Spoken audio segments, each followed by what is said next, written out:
A wave of overnight Russian missile and drone strikes killed at least 15 people and wounded dozens across Kiev and the surrounding region.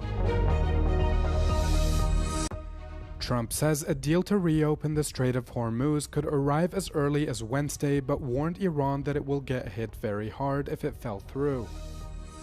Extreme heat and environmental hazards are putting severe pressures on southern Europe. Toxicity alerts in Spain, reactor shutdowns in France, and a rising death toll in Greece. A wave of overnight Russian missile and drone strikes killed at least 15 people and wounded dozens across Kiev and the surrounding region, marking one of the heaviest attacks on the Ukrainian capital in recent weeks. Regional authorities confirmed 14 fatalities in the suburbs and one in Kiev urban center after residential buildings and warehouses were struck. At the same time, Ukrainian forces launched extensive strikes deep inside Russian territory.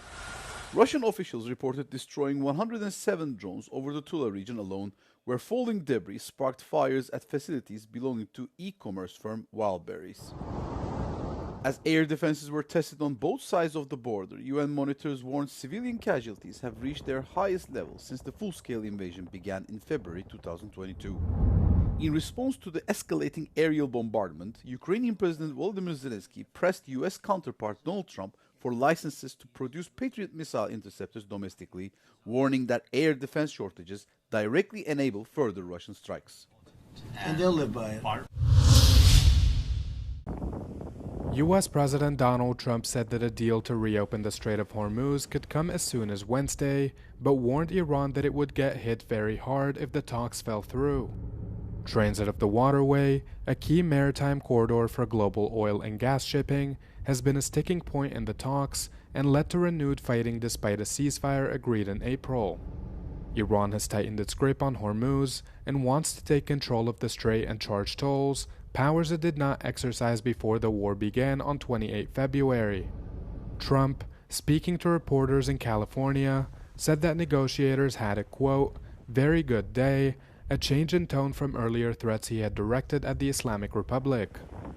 The strait's going to be open very soon, or they're going to get hit very hard, and then the strait's going to be open.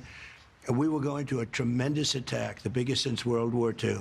And they called me and said, very politely, please, can we talk? Can we talk? They didn't want. And I said, yes, we can talk. Let's get it done. Finally, let's get it done.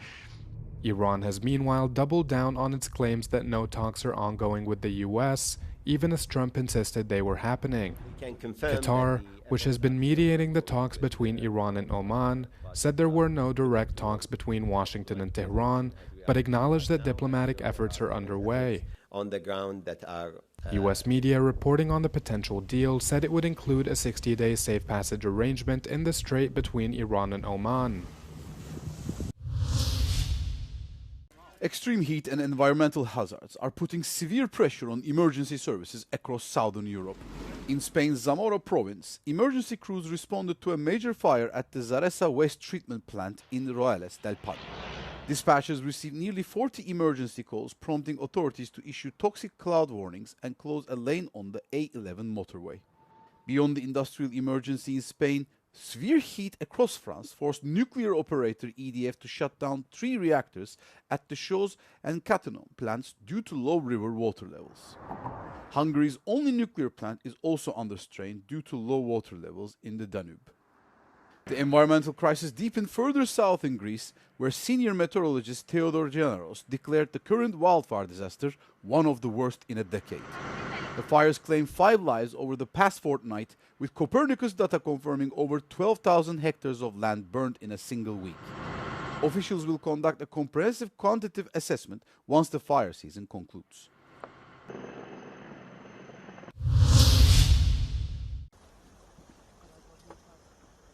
Spain's interior minister has raised the number of migrants who illegally crossed the border between Morocco and Ceuta during the recent migration crisis to 72,000. According to the government, around 70,000 people have already left Spanish territory, while efforts continue to manage those who remain in the enclave. After meeting with the European Union's interior ministers, Marlaska assured that the Schengen area was never at risk and defended Spain's response to the mass arrival of migrants. Hola, ¿qué hay? Buenas tardes a todas y a todos. Ceuta tiene un régimen especial en Schengen desde 1991, en el sentido de que ninguna persona puede salir de Ceuta sin un control efectivo documental, incluso los propios ciudadanos de la Unión Europea. The minister also denied that the National Intelligence Center had provided advance warning of a mass influx. He stated that had there been an alert, the government would have activated an emergency response plan.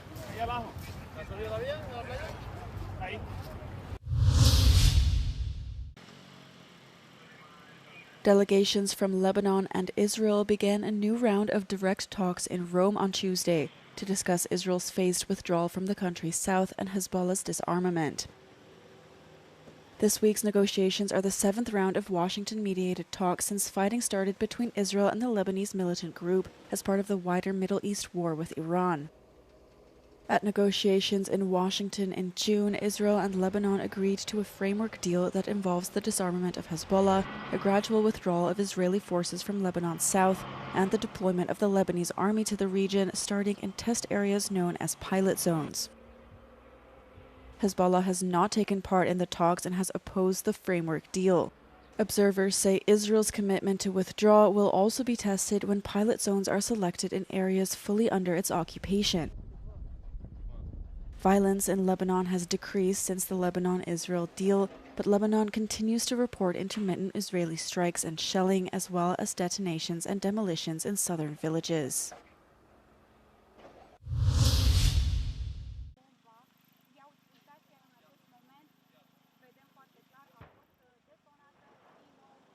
At the end of 2 days of controlled explosions, during which 180 kilograms of explosives were used, authorities successfully destroyed that rock formation that had been diverting 85% of Danube's flow into a neighboring branch, leaving only 50% to reach the Chernavoda nuclear power plant.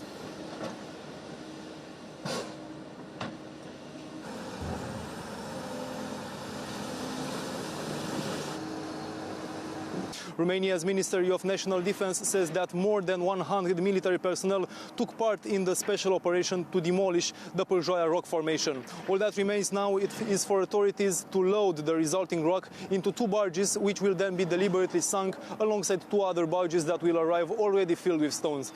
Authorities hope that these measures will raise the Danube's water level near Chernavoda nuclear power plant by up to 12 centimeters. For Euronews Romania, Silviu Jugaru.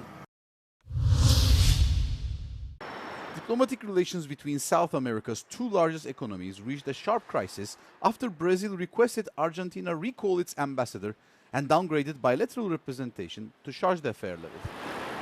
The retaliatory move followed a televised interview where Argentine President Javier Milei repeatedly called Brazilian counterpart Luiz Inácio Lula da Silva corrupt and a convicted thief.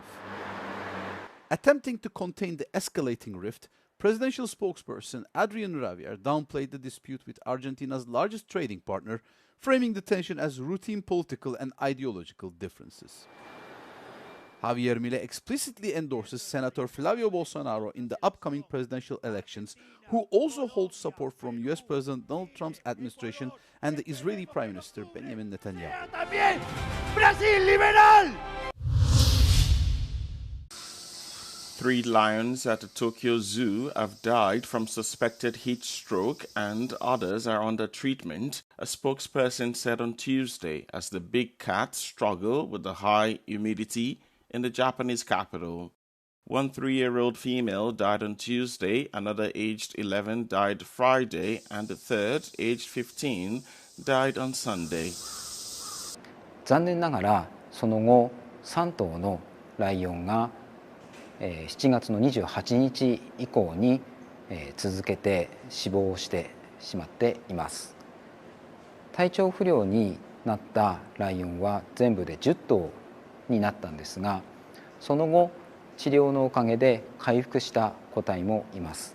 Reacting to the news, animal rights group PETA said the lions named Mugi, Ichiko, and Luena were, quote, born, lived, and died in confinement, deprived of everything that makes life worth living for a wild animal.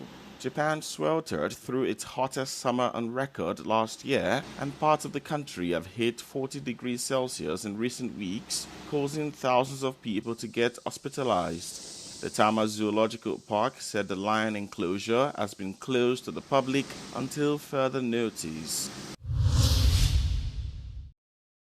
Apple has launched a fresh legal challenge against the UK government after it demanded access to its customers' encrypted data. The latest comes months after it withdrew security features for UK users rather than comply with an earlier version of the same request. The US technology firm filed a complaint with the Investigatory Powers Tribunal, an independent court that examines claims of unlawful conduct by UK intelligence services. At the heart of the dispute is whether the UK government can force Apple to give it access to iCloud data that is so strongly encrypted that even Apple claims it cannot read it. The UK backed down on its original demand last year following a heated dispute with Washington.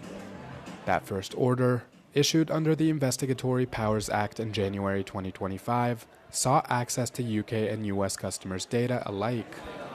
The scope was subsequently narrowed, with London instead issuing a technical capability notice, known as a TCN, limited to UK users only later in 2025, which Apple is now fighting. TCNs compel companies to hand law enforcement agencies information for cases including terrorism and child sexual abuse, even where that data is protected by encryption. Apple has long insisted that it will not build any form of compelled access into its products. The company argued that any such tool, once built, poses a security risk to all users, not just those targeted by a specific request.